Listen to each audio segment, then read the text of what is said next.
In this video, we're going to walk through how your AI assistant can handle incoming calls on the number you assign to it. Here's how it works. Once you've assigned a number to your assistant, there's no need to worry about manually picking up calls or stepping in to help. The assistant automatically answers on your behalf and carries the entire conversation with the client, all on its own. This means that whether you're busy, away from your desk, or simply prefer to automate your call handling, your assistant is always ready to step in and respond instantly. Now, what happens once the call is finished? You'll want to review the details. That's simple too. After every call, you have full access to the entire conversation. To view it, go to the Call Logs page.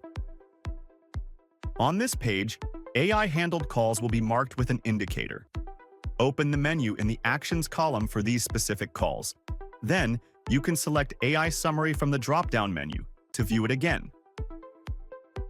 Here, you can also view the full transcription of the call. Thank you for watching.